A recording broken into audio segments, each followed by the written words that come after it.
श्री स्वामी समर्थ मंडळी. आज जर हा व्हिडिओ तुमच्यापर्यंत पोहोचत असेल, तुमच्या फीडला येत असेल, तुम्ही मला फॉलो करत असो किंवा नसो, पण व्हिडिओ मात्र शेवटपर्यंत नक्की पहा जर तुम्ही स्वामी भक्त असाल तर. गुरुवार म्हटल्यावरती जे आपण स्वामी भक्त आहोत, आपण स्वामींच्या नावाने उपवास करतो. साई भक्त आहेत ते साईंच्या नावाने उपवास करतात.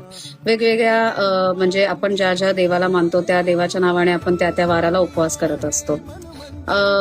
उपवास म्हटल्यावरती प्रत्येकाची उपवास करायची वेगळी पद्धत आहे. कोणी असं न खाता पिता म्हणजे दिवसभरातून एकदाच जेवणार, किंवा कोणी पाणीच नाही पियत, कोणी फक्त फ्रुट्सवरती राहतं, असे वेगळे वेगळे प्रकार असतात.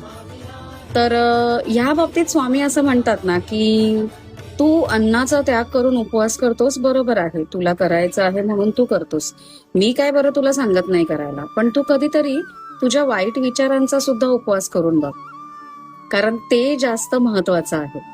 तू जे काही वाईट विचार करतोस स्वतःबद्दल किंवा दुसऱ्यांबद्दल, त्याचा सुद्धा एक असा दिवस दे की तू त्या विचारांचा त्याग करशील, तू तसा विचारच करणार नाहीस.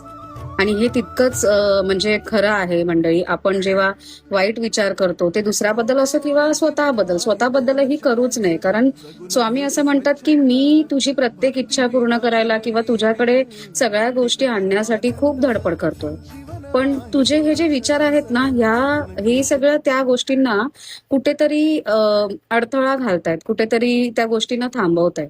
तर त्याच्यामुळे जर तुला उपवास करायचाच असेल तर तुझ्या विचारांचा कर. जे वाईट विचार तू करतोय स्वतःबद्दल, त्या विचारांचा तू त्याग कर आणि बघ तुझं आयुष्य किती छान आणि सोपं होईल. त्याशिवाय मी तर आहेच तुझ्या आयुष्यात तुझं भलं करायला, तर हे तू एकदा करून बघ, असं स्वामी म्हणतात. श्री स्वामी समर्थ.